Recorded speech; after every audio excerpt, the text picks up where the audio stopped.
សួស្តីអ្នកគ្នានេះខ្ញុំបានទិញម៉ៃពីចិនមកពី Taobao ហើយខ្ញុំនឹងធ្វើការ unboxing ឲ្យអ្នកគ្នាមើលថាហើយនឹងធ្វើការ test លេងរបស់វាដែរ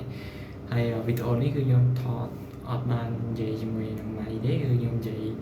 ជាមួយនឹង microphone ដែលនៅក្នុងទូរស័ព្ទហើយខ្ញុំនឹងធ្វើការប្រៀបធៀបលេងថាកន្លែងប៉ុណ្ណឹងជាមួយនឹងគុណភាពវាយើងទទួលបានប៉ុណ្ណា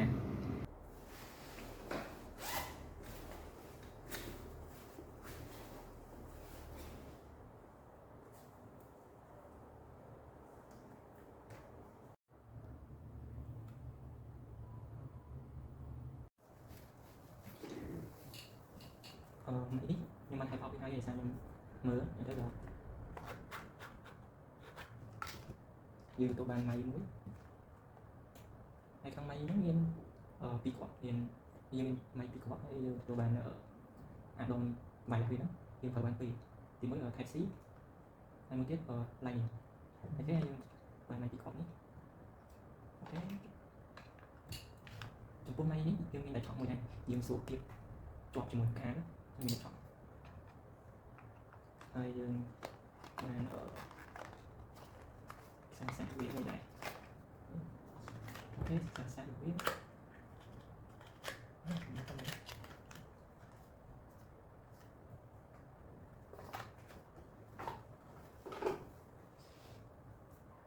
ហើយរបៀបជាប់វាយើងគ្រាន់តែយកអាដុំនេះ